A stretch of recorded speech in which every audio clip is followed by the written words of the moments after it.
आपके साथ मैं हूं अभिषेक कात्यायन। मिडिल ईस्ट में जारी महायुद्ध का असर कई देशों पर पड़ रहा है। भारत में भी गैस सिलेंडर की किल्लत से लोग परेशान हैं। अब अफवाह और उसकी इजाजत के बगैर जाने वाले जहाजों को ईरान तस्वीर सामने आई, जहां बमबारी में एक तेल टैंकर तबाह हो गया। खबरों के मुताबिक ये तेल टैंकर बिना इजाजत के होर्मुज से गुजरने की कोशिश कर और लाखों सिलेंडर इस जहाज में जो गैस है उससे भरे जा सकेंगे। तो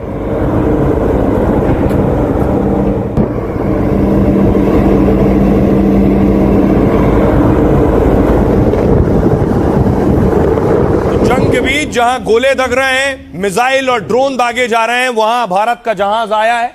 दूसरी तरफ आज अखिलेश यादव और संजय सिंह एलपीजी सिलेंडर के साथ प्रोटेस्ट कर रहे थे पार्लियामेंट पे।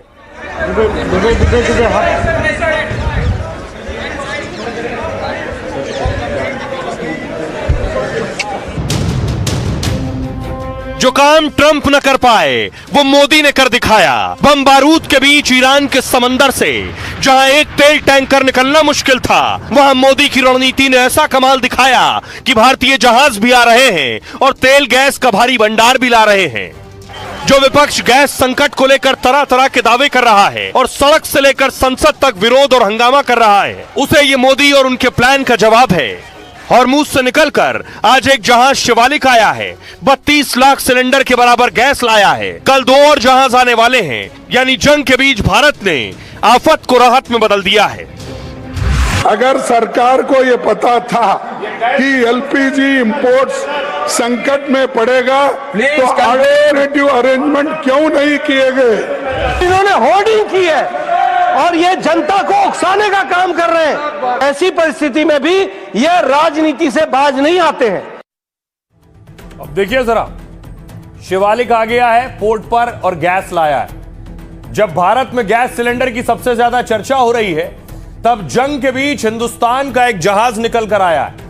भारतीय कार्गो शिप शिवालिक कतर से गुजरात तट पर आया है। शिवालिक एलपीजी कैरियर है जो फारस की खाड़ी में से रवाना हुआ और आज शाम करीब 5 बजे भारत के मुंद्रा बंदरगाह पर पहुंचा है, जो अपने साथ लाखों सिलेंडर जितनी गैस भी लाया है। दरअसल इस जहाज पर करीब 46,000 मीट्रिक टन एलपीजी है। अगर इसे किलो में कन्वर्ट करें तो यह 4 करोड़ 60 लाख किलो होगा और हमारे घरों में गैस सिलेंडर तकरीबन 14 किलो का आता है, यानी जहाज पर करीब 32 लाख घरेलू सिलेंडर के बराबर गैस है, यानी 32 लाख सिलेंडर का काम हो गया। अब देखिए नंदा देवी, भारतीयों को राहत देने के लिए नंदा देवी जहाज कल पहुंचने वाला है और शिपिंग मंत्रालय के मुताबिक नंदा देवी भी एलपीजी लेकर रहा था, जिसकी जानकारी मिलते ही ईरान की ओर से ताबड़तोड़ बमबारी की गई। हमला इतना सटीक था कि कई बम तेल टैंकर पर गिरे, जिससे वहां तेज धमाका हुआ और तेल टैंकर आग की लपटों में घिर गया। ईरान ने होर्मुज स्ट्रेट को अमेरिका और उसके सहयोगी देशों के लिए बंद कर दिया है। हालांकि वो भारत समेत 5 देशों के जहाजों को सीमित संख्या में पार करने की अनुमति दे रहा है। मिडिल ईस्ट में जारी महायुद्ध के बीच भारत में अफवाह गैंग एक्टिव हो गया है। अफवाह फैलाई जा रही है कि इंडिया में लॉकडाउन लग सकता है। इस बार लॉकडाउन की वजह ऊर्जा संकट होगा, जबकि सच्चाई है कि भारत में पेट्रोल और डीजल की कोई कमी नहीं है। एलपीजी गैस सप्लाई में भले ही थोड़ी देरी हो रही हो, लेकिन स्थिति नियंत्रण में है। मोदी सरकार के मंत्रियों को सफाई देनी पड़ रही है कि देश में कहीं भी किसी भी तरह के किसी लॉकडाउन का कोई प्रस्ताव नहीं है। अफवाहें उड़ाते हैं। प्रधानमंत्री जी ने बहुत साफ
आ रहा है। इस जहाज में भी करीब 46,000 टन एलपीजी लदे होने का दावा है, यानी शिवालिक और नंदा देवी की गैस मिला दें तो कुल 65 लाख सिलेंडर जितनी गैस आ गई।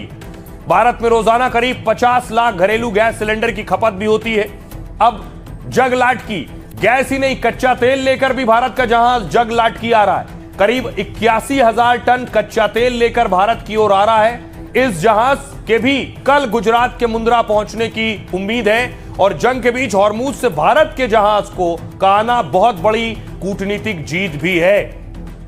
विरोधियों का काम है आलोचना और निंदा करना, लेकिन इस परेशानी के बीच पूरी दुनिया जब इस युद्ध में घिरी हुई है, उस बीच जहाज का निकल कर आना बड़ी बात है। सुनिए सियासतदान क्या कहते हैं। बहुत गले लग के आए थे ना उसके, जिसके गले कोई लगना नहीं चाहता, आप उसके गले पड़ के आए थे जाकर। तो आप देखिए नतीजा क्या है आपके सामने।